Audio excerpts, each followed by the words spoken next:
Bucky Irving is the biggest dynasty riser over the last 3 weeks, and we'll tell you why next.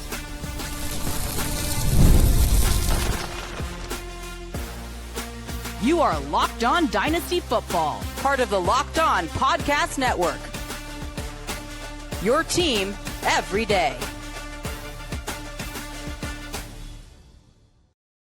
Welcome back to the Locked On Dynasty Football Podcast, part of the Locked On Podcast Network, your team every day. We'd like to thank you for making us your first listen of the day. Today's episode is brought to you by Prize Picks. Download the Prize Picks app today and use promo code LOCKEDONNFL to get $50 in lineups after you play your first $5 lineup. Welcome back. I am your host, Marcus Mosher. He is Michael Fabiano. And on today's show, we're talking about the biggest dynasty risers and fallers in the last month. We'll talk about a couple of receivers that have seen some drastic dips in their ADPs. But I want to start with some running backs. And I want to start with Bucky Irving, Fabs, who last month was RB8 behind players like Jonathan Taylor, O'Marion Hampton, Saquon Barkley, Devon Achane. He is all the way up to RB4 in our latest batch of ADP. Is that right? It's a big move. He's also ahead of Jonathan Taylor now. So I'd still rather have Achane, to be honest with you. I get being ahead of Barkley because of age. And Hampton, I mean, it's only 2 games, but it just hasn't looked good. But it's only 2 games. Jonathan Taylor, I could see again because of the age situation. Now, we're only through 2 weeks of the season, obviously. He's the RB11. So it's not like he's like putting up these fantastic numbers. He had a sort of middling game in week 1, and then last week he had a very good game. Although, did you notice that some of the sites, even NFL on X, posted that he scored that touchdown and not Rachaad White? That was very strange. But Rachaad White vultured a touchdown away from him. But Bucky is the lead back. I mean, he's played 63 more snaps. He's seen 26 more touches than Rachaad White. He has scored 15.4 more fantasy points. He's young. I think the concern going into the season with Bucky, even though he was still in the top 10, and as you mentioned in the top 8, was that, maybe last year was potentially a year where he just got hot in the second half, and maybe Rachaad White sees more touches this year because Rachaad White is still a good back, at least from a fantasy perspective. But it doesn't look like that's the case. It looks like he remains the number one guy, new offensive coordinator, etc. But I still think that Achane should be going ahead of him. I can't argue with Barkley, Hampton, or Taylor going behind him. Although, again, I'm not throwing in the towel on O'Marion Hampton after 2 weeks. No. I struggle with this one. First of all, we got some news on, I believe it was late Wednesday night.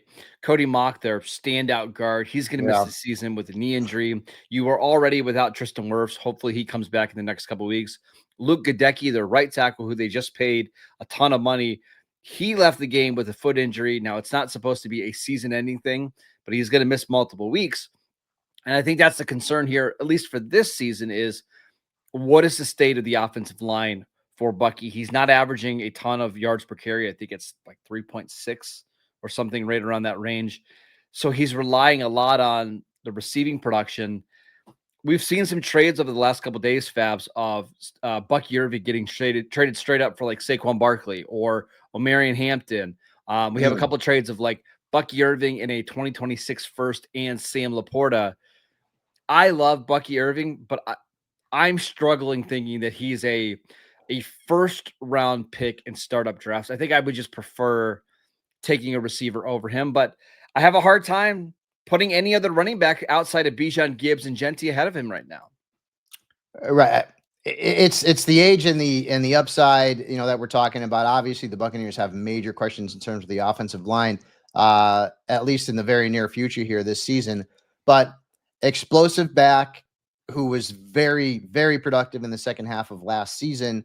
And you couple that with the fact that, he's a second-year player.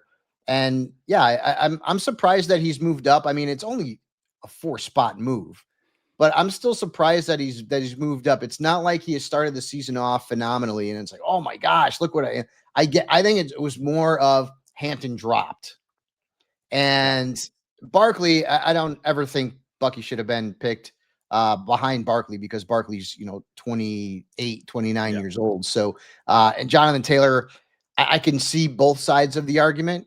So I just wonder if people just started to be like, Hampton, no, he hasn't looked good. We're going to, he's kind of pushed down. Achane, I'm a fan of Achane. I get you have some durability concerns because he's not like the biggest dude in the world. I mean, he's the best fantasy player in Miami, and he's only in the third year, excuse me. All right, let's talk about another running back who's seen a big rise in value. Last month, we had Jakori Krosky-Merritt, Bill, is what Bill. he by RB57, and we thought that was a little bit cheap last month. All the way up now to RB29 in our latest batch of ADP, ahead of running backs like Tony Pollard and David Montgomery and Bashal Tutin and Javonte Williams and Cam Scatterbo. I get that he's likely to be the featured back now in Washington with Austin Eckler. But is he though? Is he going to be featured? That's one question I have. Will he be truly featured? I don't know, but that seems high for a guy that was a 7th round pick who had one good game and then one game where he did nothing. Yeah. He moved up 81 spots. I mean, that's a massive jump. I mean, dude, getting into the rocket ship and skyrocket. That's a huge jump. And I understand because Austin's not, now he's not in the mix anymore with the Achilles, and he's a free agent going into next season. So chances are that he won't be back. By the way, did you notice my Sean Taylor Redskins jersey from the 72, 73, I believe, were the 2 years they wore these? I love these jerseys. But if you're watching on YouTube, but that's a big jump, man. And I don't know. Again, like when I hear featured back, Marcus, I think of Saquon, I think of Bijan, guys like that. In terms of like the touch share, I don't know if he's there yet. Jeremy McNichols will be involved. Chris Rodriguez will be involved. This week we go to school on the Commanders' backfield because we had gone to school for the first week, and then Austin got hurt last week, and Krosky-Merritt didn't do anything. And let's not forget, and I'm just talking about this week. This week's matchup is not great. It's not great. The Raiders are sneaky tough against running backs. They were last year too in the second half. So there's a little start 'em and sit 'em preview for you. I get it. The youth, the excitement. We all get excited about young players. We all do. And a lot of times it's to our detriment. Trevion Henderson, the biggest riser in maybe all of fantasy football in the preseason. He's done nothing, really. And Ramondre Stevenson looked good last week. We get so excited about youth that we sometimes forget about the scenario, the situation, the depth chart, the lack of information that we have. And so should he have moved up? Yeah, no question about that, Marcus. I mean, he's an explosive, fun type of player. And, now it looks like he's going to at least start for the Commanders and maybe lead the backfield in touches. But we still don't know what this kid is. So at RB29, a little bit of a risk. Let's see what he does over the next several weeks. The other thing I wanted to mention is we've seen multiple trades, at least according to Dynasty League Football's data, of Bill for a first-round pick in next year's draft. I mean, that's just bananas, dude. It feels rich to me, but I mean, I'm sure there are Dynasty managers out there who think they have a contending team. They just want to add some running back depth. And, hey, this is a running back that we expect to get touches on a good offense. Yeah, I wouldn't do that. That feels way too rich for me, but it is way too rich. Yes. I'll give you an example. I made a trade in my Dynasty League, one of my Dynasty Leagues, where I had Harold Fannin. I have Trey McBride, your guy, Terrence Ferguson. I have Hunter Henry. Now it's a tight end premium league. And I'm like, I need a running back more than I need 4 tight ends. And I'm not trading McBride. So I traded Fannin for Krosky-Merritt straight up. Like, I think that makes sense. Yeah. I like Fannin a lot. Trust me, but I already have depth at tight end, and McBride's not going anywhere. So I made that move. But Bill for a first-round pick is bananas. It's ludicrous. It's crazy town. All right, let's talk about a receiver who has gained a ton of value, and I think I know why. We'll get to Jameson Williams next. This episode is brought to you by Mazda. Mazda crafts cars for those who do more than simply move. Mazda delivers confidence with every ride, with more IIHS top safety picks awards than anyone else. From footwork to breathwork, athletes sweat all of the details, and Mazda brings the same intention to how they craft every single model. You can feel the Japanese craftsmanship in every detail, from metallic accents to available Napa leather upholstery. You can make your everyday drive feel like anything but, with smooth handling and incredible controls. And with all-wheel drive standard in every crossover SUV, you can drive with confidence through almost any season. I know where I live, you have to have all-wheel drive, and Mazda comes through in the clutch, especially up here with all the snow. Like our players, we sweat every detail, because when you make every move count, impossible becomes irrelevant. Mazda, move and be moved. Welcome back to the Locked On Dynasty Football Podcast. We'd like to thank you for making us your first listen of the day. Fabs, let's talk about Jameson Williams, who signed a big contract before week 1. He was being drafted as wide receiver 32 going into August. Now in September, all the way up to wide receiver 20, 37th overall. I like Jameson Williams, but I have to admit, that feels rich to me. There's some players that he moved ahead of that I don't necessarily agree with. Rome Odunze is one of them. You know me, I love Rome Odunze. Yeah. And he's moved ahead of Odunze, which I don't know that I agree with. McLaurin, yes. George Pickens, yes. Xavier Worthy, that's a toss-up. Worthy's hurt right now, so I'm guessing that's probably part of the reason why, and maybe he's dropped down a little bit. Williams is really an explosive player. We all know that. Coming out of college, if he hadn't gotten hurt, he would have been probably the first wide receiver drafted in his class. Everybody loved him, and the Lions obviously, made a move to go out and get him. And hopefully, he had a little bit of that knuckleheadedness factor. Maybe hopefully that's gone now. In a very explosive Detroit offense, at least it can be. It wasn't in week 1; it was last week. But 20 might be a little high. It might be a little bit high for me. Again, I think Odunze should be ahead of him. I think Worthy, you can make the argument, should be ahead of him. Although I get it. Again, I think it's basically a coin toss between those two players. But the thing about Jameson is that he's never going to be the alpha, because it's always going to be Amon-Ra St. Brown, and he's going nowhere. And Jameson Williams has always been inconsistent. Like, he will pop in a week. Like last week, you're like, whoa, Jameson Williams, hello. And then the week before, he didn't do diddly poo. So again, I love the youth. I love the upside. I love the fact that he could take a top off of defense and he could put up big numbers at any time. I don't know that he's wide receiver 20, though. It just feels so rich for a guy that's not the focal point of the offense. And I understand that there are other receivers ahead of him that are in this same way, right? Like T. Higgins is wide receiver 16 right now. Amecha Ibuka, wide receiver 18. But the Lions have so many weapons, whether it's Jahmyr Gibbs catching passes out of the backfield. Sam Laporta is still being drafted as a top 5 tight end. You have Amon-Ra St. Brown, who is wide receiver 6 right now on Dynasty League football. It just feels like you're drafting him at the top end of his value. Mm-hmm. And there's some guys, like as you mentioned, Worthy, Rome Odunze, that I would prefer a little bit more. But I will say, like, that's about it. Like, I start going to the tier of like Matthew Golden, DJ Moore, DK Metcalf, and I would rather have Jameson Williams and all those guys. So I agree with him moving up.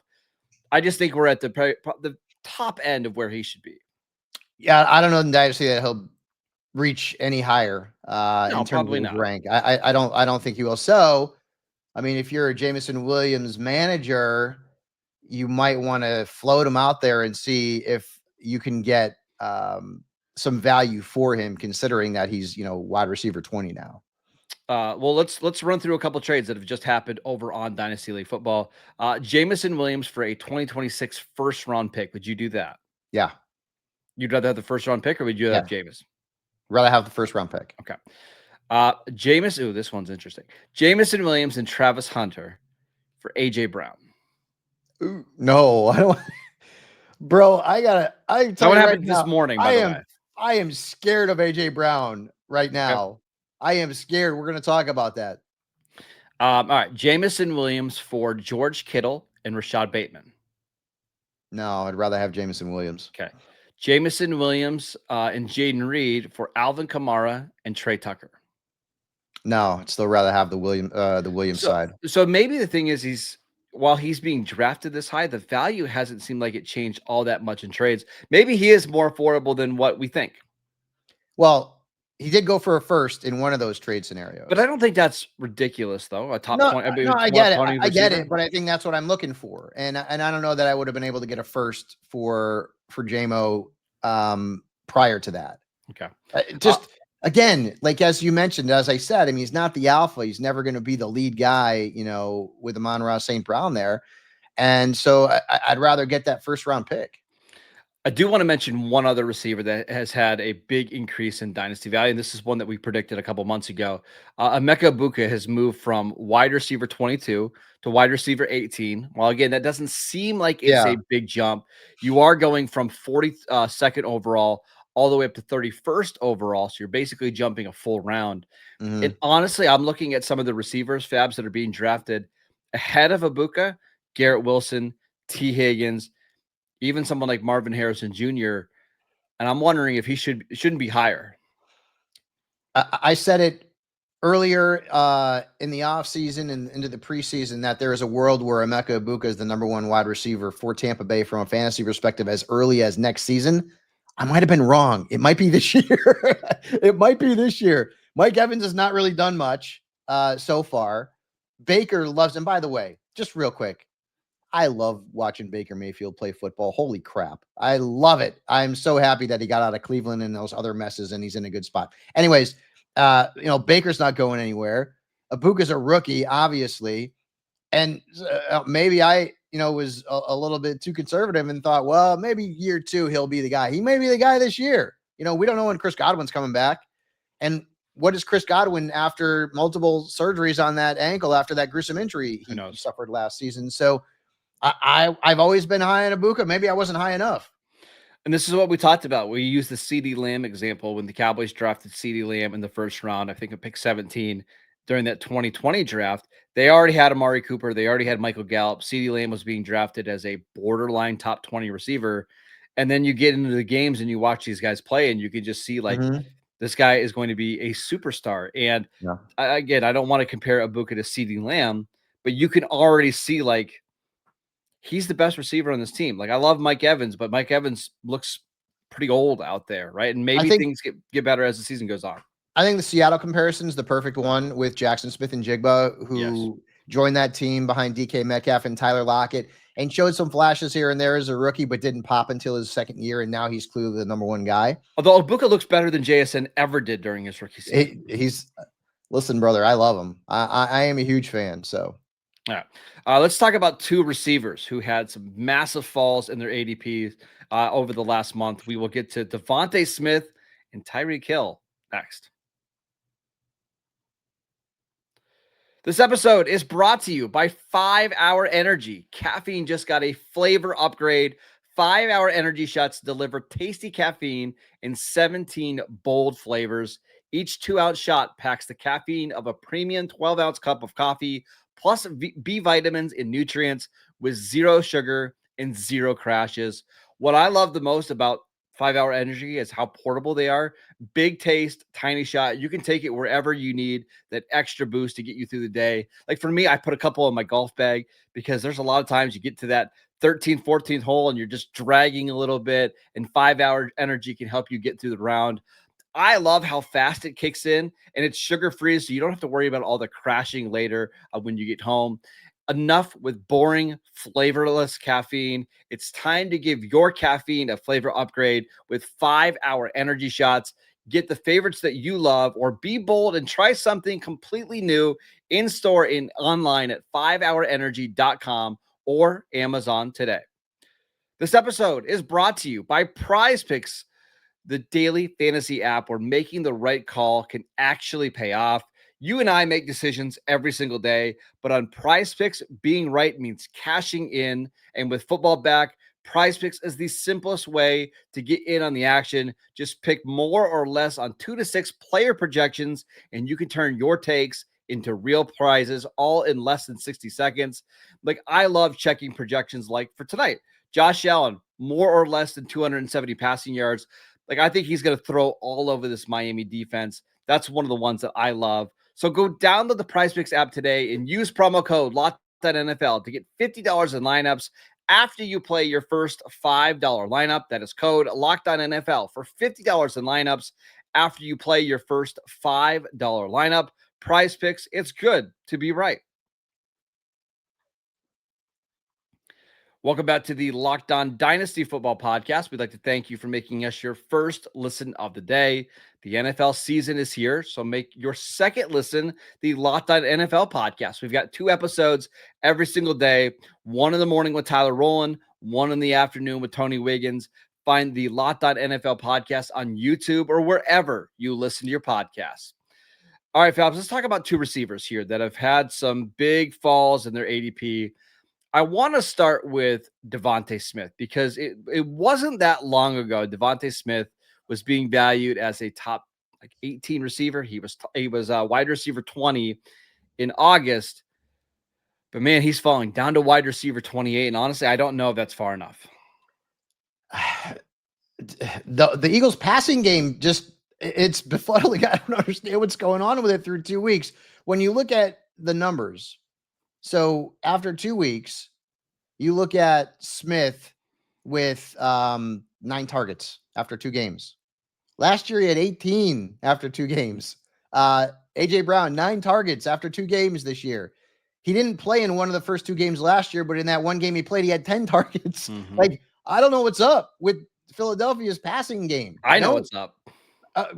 Well, please explain it to me because I'm very fearful of both of these players, and I would agree that the drop is warranted and maybe isn't big enough. The quarterback doesn't like to throw the ball down the field. I think the quarterback has gotten to a changed. I mean, A.J. Brown has been, a big-time fantasy wide receiver with Jalen as his quarterback. I need my tin hat. I don't know where it's at, but I've got a tin hat theory for you a little bit, right? Okay.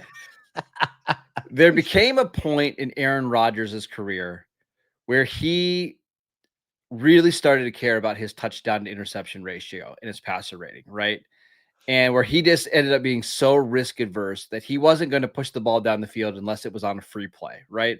And I think a little bit of that is happening for Jalen Hurts. And I don't think it's because he's worried about the touchdown to interception ratio. I think he just feels like if we don't turn over the ball, we're going to be in every single game. And if it means having to punt the ball on, 4th and long, so be it. I would rather take off and run the ball, take easy completions and just play ball control style of offense. I don't think Hurts has any desire to be aggressive in the passing game at all. And that's why we're seeing this kind of stuff happen. I mean, if it happens this week, the Rams defense is good. I mean, I will officially be, is it on tilt? Is that what the kids call it? Yeah. I will be very afraid of starting either Smith or A.J. Brown on a consistent basis moving forward. Going back to DeVonta Smith, he's now behind Roma Dunze, which I totally get. DK Metcalf, DJ Moore, Zay Flowers, and a lot more. He's the wide receiver 63 right now. We should mention, last week they played without Dallas Goedert, so you would think in theory, I know that DeVonta Smith would get more targets. And he did for 100 yards. That was it. Here's the thing with DeVonta Smith that's frustrating is the one target that he got down the field was on a jump ball, 50-50, where Perch just threw the ball up in the air. Yep. And he made an unbelievable play. So this ranking has absolutely nothing to do with DeVonta Smith's talent because I think he can be in the right offense, a top 15 receiver. It's just This is not the right offense for him. It doesn't seem to be right now. There's no question about that. And that's why you have to think now. Do I start DeVonta Smith? Is A.J. Brown a weekly starter anymore? Well, that's rough, man. I mean, that's rough because A.J. Brown, a lot of people's wide receiver 1, has done nothing so far this season. Nothing. I don't even know where he ranks among wide receivers, but it ain't good. I can promise you that. And it's way behind DeVonta Smith, who's 63rd. I want to give you some receivers. And this isn't just for this week, but just for the rest of the season moving forward. You tell me who you would rather start. Wan'Dale Robinson or DeVonta Smith? I mean, but this is where we are right now. I have DeVonta Smith ranked higher this week, so I'm going to go with DeVonta Smith, but Okay, let me ask you this. If it doesn't happen this week, what if players like Dontavian Wicks and Wan'Dale Robinson and Troy Franklin, let's put him in the mix. Pick your gross name in that bunch, right? I don't think Troy's gross, but okay. I get it. If it happens again this week, it's going to be awfully hard to think anything's going to change, right? Because here's the thing. Philadelphia keeps winning. Like if they were losing these games and the passing attack wasn't very good, I think you would see some change. And honestly, I saw the AJ Brown interview where I feel terrible for AJ Brown because you could tell that he's miserable, but he wants to complain about not getting targets. But I think they're 18-1 in their last 19 games. So he can't say anything. Otherwise, he comes off as a huge jerk and a me first player. But clearly the receivers are upset here. Yeah, there's no doubt about that. Wide receivers, they have that reputation. But I think he's been a good teammate, by the way. It's just you could tell that he's frustrated because he's being paid $30 million a year to basically be a blocking guy on the outside. And there were rumors out there. And again, I don't believe hardly anything I see on social media unless I see it from, Shefty or Glaze or Rap. You guys get it. But there was a lot of reports out there that AJ Brown was maybe floated around in terms of trade talk. And who knows? Maybe he's still a player. I just don't see that because it's like I know Philadelphia needs those weapons, right? I get it. But I mean, something's not right there in that passing game, whether it's, your conspiracy tin hat theory or I just don't think he wants to turn the ball over. They're winning.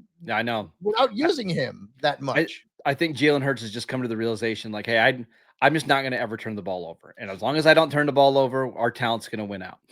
One more receiver that I wanted to mention, that's Tyreek Hill, who I was somewhat bullish on coming into the season. Wide receiver 28 in the month of August. 1 month into the year, he's already down to wide receiver 41. That's bananas, yeah. Falling. Would you be buying at that price? So right now he's going behind Jaden Reed, Jerry Jeudy, Calvin Ridley, and Luther Burden. He's tied for wide receiver 28 after 2 weeks.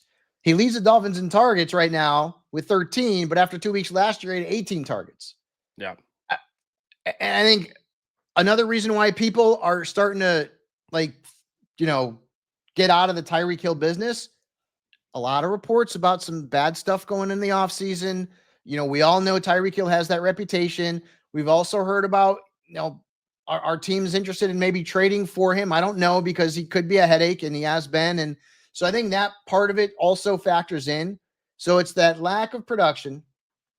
He's no longer the elite Tyreek Hill from, 2023 and before that. And now you're like, is this guy going to face some kind of league discipline? Is there going to be a trade? There's a lot of question marks. Like even in redraft, I have him in one league. I'd try to trade him and nobody wants him. And I don't know that that's not the same situation in Dynasty. I have him actually in a couple Dynasty leagues, and I tried to just see what was out there.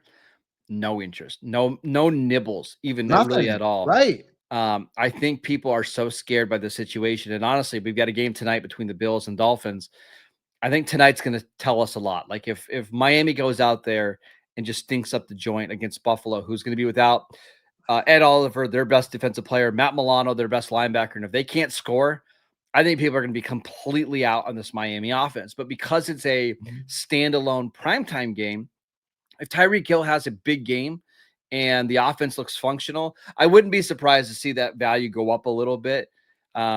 It's weird that one game here could really shift the dynasty values for everybody in Miami, but that's what happens to some of these primetime games. People see these players where maybe they wouldn't otherwise. Not everyone watches every single game, and they get a little bit excited. It's the same stuff that happened in the preseason with TreVeyon Henderson, man. Yep. Like, TreVeyon Henderson, boy, he's in the highlights. Oh my God, 100-yard kickoff return. Look at he scored a touchdown, blah, blah, blah. And yeah, I mean, that's certainly part of it. I don't have Hill in a dynasty league. I don't want him in a dynasty league. I have him in a redraft, only one, and I would love to get rid of him. All right, that is it for today's show. We want to thank you for making Locked On Dynasty Football your first listen of the day. Follow Fabs on Twitter at Michael_Fabiano. I'm at Marcus_Mosher. Download the podcast wherever you get your podcasts. We are free and available on all platforms, and we will see you right back here tomorrow.